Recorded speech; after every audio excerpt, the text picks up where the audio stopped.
Vamos começar o Itatiaia Saúde. Hoje estamos recebendo um médico ginecologista, ele que também é professor, doutor Walter Passe. Bom dia, doutor. Bom dia, Patrícia. Bom dia, Ciro. Bom dia. Prazer em estar aqui com vocês hoje. Um abraço pro senhor. Muito obrigado, um abraço para vocês também. Nosso, né? Eles estavam aqui, gente, falando sobre ontem, o Dia dos Pais. Um abraço ainda para vocês, né? Isso aí. Doutor Walter, vamos falar de um assunto de extrema importância: reposição hormonal. Definitivamente a menopausa não é aí a morte das mulheres, não é mesmo? Com certeza, Patrícia.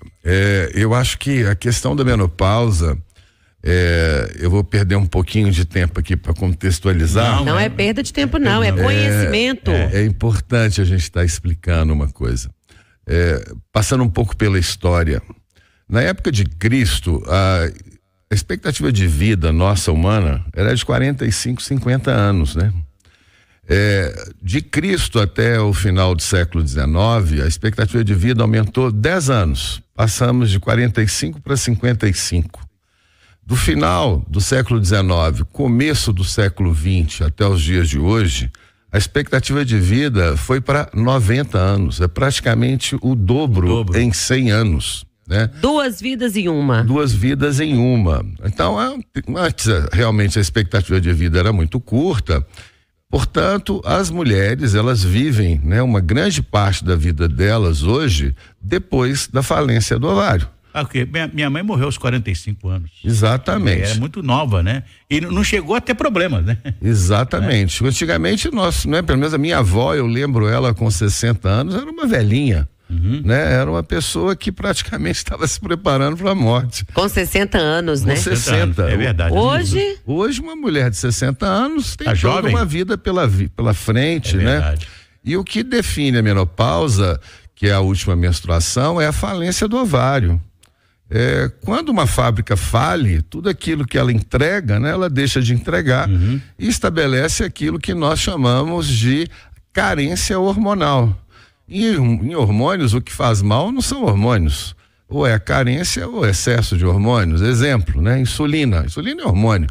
Se tiver muita insulina no corpo, vai ter hipoglicemia, faz mal. É verdade. Se você tiver pouca insulina, você tem diabetes, você tem que dar.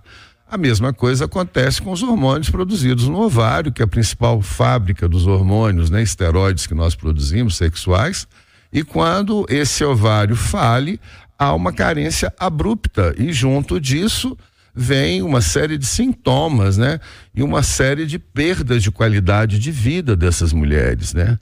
Então, hoje em dia, a conscientização de que realmente a menopausa não é o final da vida e que ela pode continuar tendo uma qualidade de vida daí para frente é muito importante, né?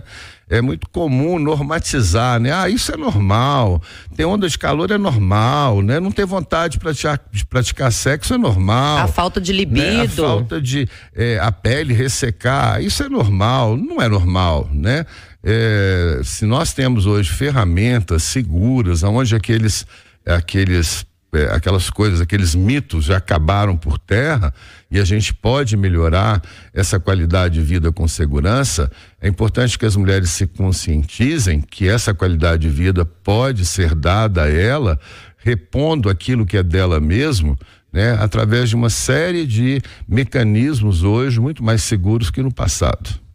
A Rita pergunta aqui, doutor Walter, então como equilibrar aí os hormônios e manter a qualidade de vida? Estou sofrendo muito com a menopausa, tenho 54 anos.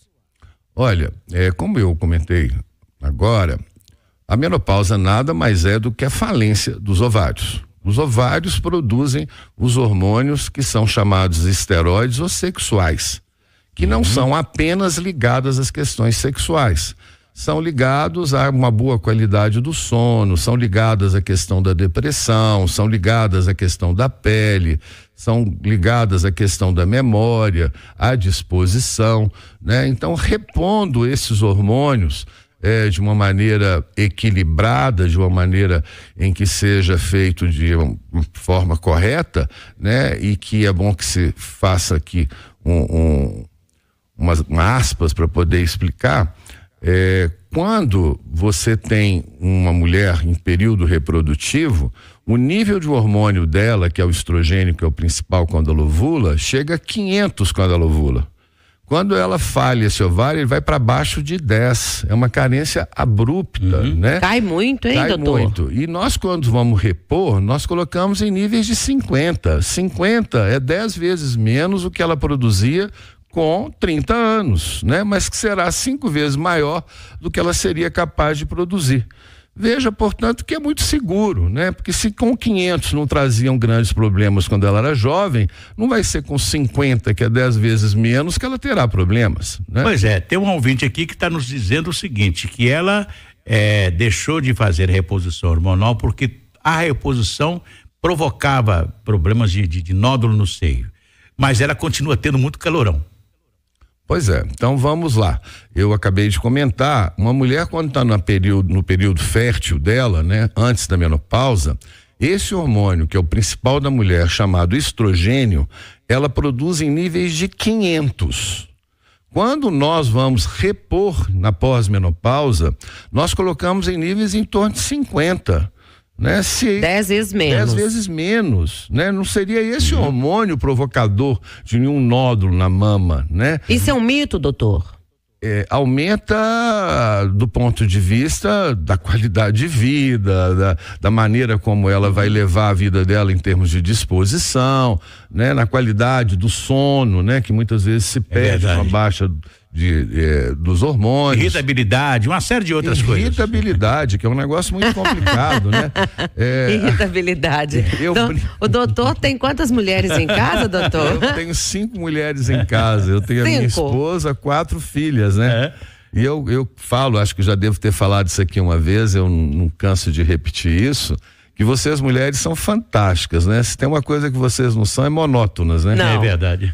Rotina jamais. Mesmo a mulher, quando está no período reprodutivo, ela é 3, né? Ela é uma depois que menstrua, ela é uma quando ovula, é uma antes de menstruar. É verdade. E ao longo da vida, pelo menos 4 vezes diferentes, né? Uma metamorfose ambulante. Uma metamorfose ambulante. Eu falo sempre aqui, doutor, que o homem tem que estar preparado para essas mudanças da mulher. Com certeza, com certeza.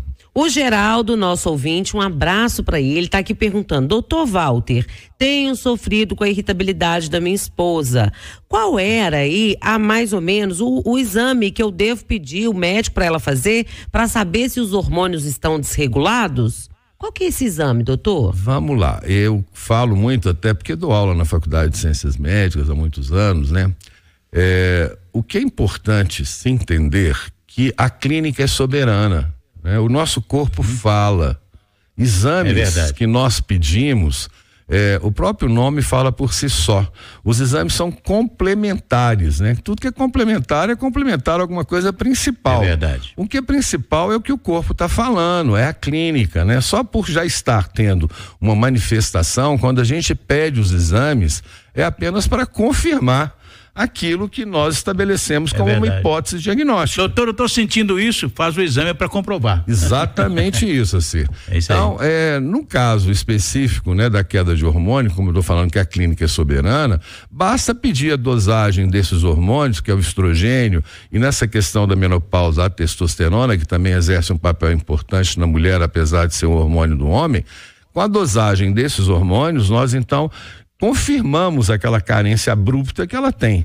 E a partir daí, se ela não tem nenhuma contraindicação, né, essa reposição, como eu falei hoje, ela pode ser feita de uma maneira muito segura. A gente emprega hoje hormônios exatamente idênticos àqueles produzidos pelo corpo. Num passado, né, para se ter ideia, se falava que se fazia uma terapia natural, e essa terapia natural era porque vinha o hormônio chamado estrogênio conjugado, famoso Premarin, da urina da égua. Então veja bem, a égua vem da natureza, mas não é a natureza humana. Então, num passado, né, o que era frequente na terapia era o emprego de hormônios que não eram próprios para a mulher, né? Hoje não, nós empregamos hormônios exatamente idênticos, priorizamos a via, que é a mesma que o ovário quando produz entrega, que é a via periférica, em doses equilibradas, baixas, apenas para cumprir a missão das funções não sexuais dessa mulher do ponto de vista da reprodução. É uma terapia hormonal. Hormonal. Mas além disso, a gente tem que chamar bastante atenção, né? Que hoje a nossa vida mudou de uma maneira geral, né? A gente tem que tomar muito cuidado com a alimentação, a gente tem que tomar muito cuidado com os hábitos de vida. Vamos começar o Itatiaia Saúde. Hoje estamos recebendo um médico ginecologista, ele que também é professor, doutor Walter Passe. Bom dia, doutor. Bom dia, Patrícia. Bom dia, Ciro. Bom dia. Um prazer em estar aqui com vocês hoje. Um abraço pro senhor. Muito obrigado, um abraço para vocês também. Nosso, né? Eles estavam aqui, gente, falando sobre ontem, o Dia dos Pais. Um abraço ainda para vocês, né? Isso aí. Doutor Walter, vamos falar de um assunto de extrema importância: reposição hormonal. Definitivamente a menopausa não é aí a morte das mulheres, não é mesmo? Com certeza, Patrícia.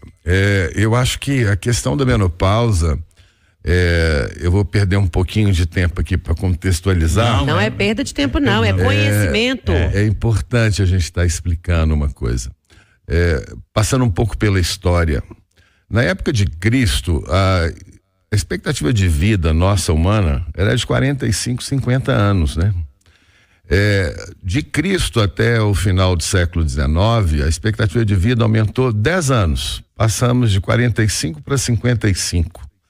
Do final do século XIX, começo do século XX até os dias de hoje, a expectativa de vida foi para 90 anos. É praticamente o dobro em 100 anos. Né? 2 vidas em uma. 2 vidas em uma. Então, antes, realmente a expectativa de vida era muito curta.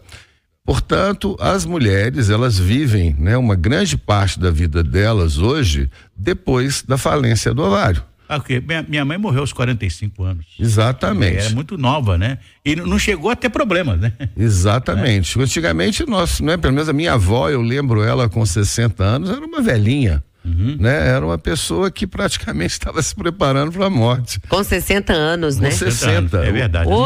Hoje uma mulher de 60 anos tem toda jovem? uma vida pela frente, né?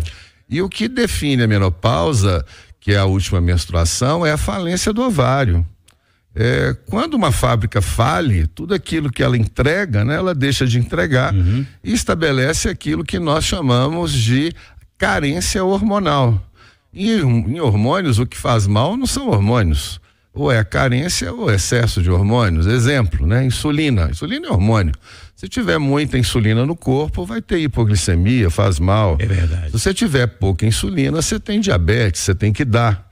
A mesma coisa acontece com os hormônios produzidos no ovário, que é a principal fábrica dos hormônios, né? Esteroides que nós produzimos, sexuais. E quando esse ovário fale, há uma carência abrupta e junto disso vem uma série de sintomas, né? E uma série de perdas de qualidade de vida dessas mulheres, né? Então, hoje em dia, a conscientização de que realmente a menopausa não é o final da vida e que ela pode continuar tendo uma qualidade de vida daí para frente é muito importante, né? É muito comum normatizar, né? Isso é normal, ter onda de calor é normal, né? Não ter vontade de praticar sexo é normal. A falta de libido. Né? A falta de a pele ressecar, isso é normal, não é normal, né? Se nós temos hoje ferramentas seguras, onde aquelas coisas, aqueles mitos já acabaram por terra e a gente pode melhorar essa qualidade de vida com segurança, é importante que as mulheres se conscientizem que essa qualidade de vida pode ser dada a ela, repondo aquilo que é dela mesmo, né? Através de uma série de mecanismos hoje muito mais seguros que no passado. A Rita pergunta aqui, doutor Walter, então como equilibrar aí os hormônios e manter a qualidade de vida? Estou sofrendo muito com a menopausa, tenho 54 anos. Olha, como eu comentei agora, a menopausa nada mais é do que a falência dos ovários. Os ovários produzem os hormônios que são chamados esteroides ou sexuais, que não são apenas ligados às questões sexuais. São ligados a uma boa qualidade do sono, são ligadas à questão da depressão, são ligadas à questão da pele, são ligadas à questão da memória, à disposição, né? Então, repondo esses hormônios, de uma maneira equilibrada, de uma maneira em que seja feito de uma forma correta, né? E que é bom que se faça aqui umas aspas para poder explicar. Quando você tem uma mulher em período reprodutivo, o nível de hormônio dela, que é o estrogênio, que é o principal quando ela ovula, chega a 500 quando ela ovula. Quando ela falha esse ovário, ele vai para baixo de 10. É uma carência abrupta, né? Cai muito, hein, doutor? Cai muito. E nós, quando vamos repor, nós colocamos em níveis de 50. 50 é 10 vezes menos o que ela produzia com 30 anos, né? Mas que será 5 vezes maior do que ela seria capaz de produzir. Veja, portanto, que é muito seguro, né? Porque se com 500 não traziam grandes problemas quando ela era jovem, não vai ser com 50, que é 10 vezes menos, que ela terá problemas, né? Pois é, tem um ouvinte aqui que está nos dizendo o seguinte, que ela deixou de fazer reposição hormonal porque a reposição provocava problemas de nódulo no seio, mas ela continua tendo muito calorão. Pois é, então vamos lá. Eu acabei de comentar, uma mulher quando está no período fértil dela, né, antes da menopausa, esse hormônio, que é o principal da mulher, chamado estrogênio, ela produz em níveis de 500. Quando nós vamos repor na pós-menopausa, nós colocamos em níveis em torno de 50. Né? 10 vezes menos. 10 vezes menos, né? Não seria esse hormônio provocador de nenhum nódulo na mama, né? Isso é um mito, doutor? Aumenta do ponto de vista da qualidade de vida, da maneira como ela vai levar a vida dela em termos de disposição, né? Na qualidade do sono, né? Que muitas vezes se perde com a baixa dos hormônios. Irritabilidade, uma série de outras coisas. Irritabilidade, que é um negócio muito complicado, né? Irritabilidade. O doutor tem quantas mulheres em casa, doutor? Eu tenho 5 mulheres em casa. Eu tenho a minha esposa, 4 filhas, né? E eu falo, acho que já devo ter falado isso aqui uma vez, eu não canso de repetir isso, que vocês mulheres são fantásticas, né? Se tem uma coisa que vocês não são, é monótonas, né? Não. É verdade.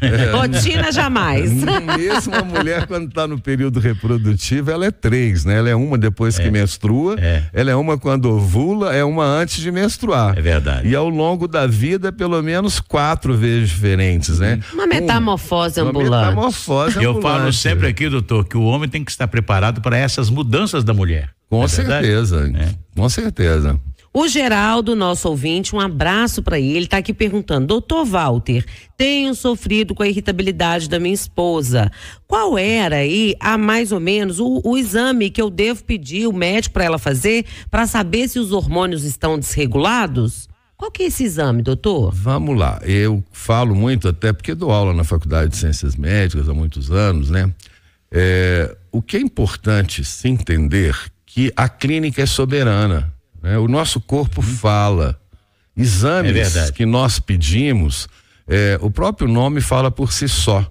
Os exames são complementares, né? Tudo que é complementar a alguma coisa principal. É verdade. O que é principal é o que o corpo está falando, é a clínica, né? Só por já estar tendo uma manifestação, quando a gente pede os exames, é apenas para confirmar aquilo que nós estabelecemos como uma hipótese diagnóstica. Doutor, eu estou sentindo isso, faz o exame para comprovar. Exatamente isso, assim. Então, no caso específico, né, da queda de hormônio, como eu estou falando que a clínica é soberana, basta pedir a dosagem desses hormônios, que é o estrogênio, e nessa questão da menopausa, a testosterona, que também exerce um papel importante na mulher, apesar de ser um hormônio do homem. Com a dosagem desses hormônios, nós então confirmamos aquela carência abrupta que ela tem.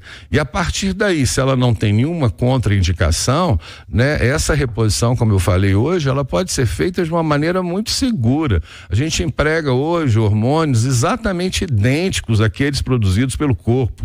Num passado, né, para se ter ideia, se falava que se fazia uma terapia natural, e essa terapia natural era porque vinha o hormônio chamado estrogênio conjugado, famoso Premarin, da urina da égua. Então veja bem, a égua vem da natureza, mas não é a natureza humana. Então, num passado, né, o que era frequente na terapia era o emprego de hormônios que não eram próprios para a mulher, né? Hoje não, nós empregamos hormônios exatamente idênticos. Priorizamos a via, que é a mesma que o ovário quando produz entrega, que é a via periférica, em doses equilibradas, baixas, apenas para cumprir a missão das funções não sexuais dessa mulher do ponto de vista da reprodução. É uma terapia hormonal. Hormonal. Mas além disso, a gente tem que chamar bastante atenção, né? Que hoje a nossa vida mudou de uma maneira geral, né? A gente tem que tomar muito cuidado com a alimentação, a gente tem que tomar muito cuidado com os hábitos de vida, né? Com a atividade física e etc. Apenas uma curiosidade, doutor. Eu conheci uma pessoa, uma senhora, que chegou aos 90 anos e estava cheia de problemas, então ela era da roça, então ela veio para a cidade e aí a família resolveu levá-la ao médico, etc tal, e o médico determinou para ela a reposição hormonal aos 90 anos. Ela depois queria ter um namorado, porque ela se sentiu tão bem que ela queria ter um namorado outra vez, aos 90 anos de idade. Mas isso é um fato, né? O que faz realmente uma mulher ou um homem, né, ter vontade sexual, é óbvio que não é apenas hormônios, mas os hormônios são muito importantes a esse libido, né? Essa vontade, essa disposição, essa qualidade de vida.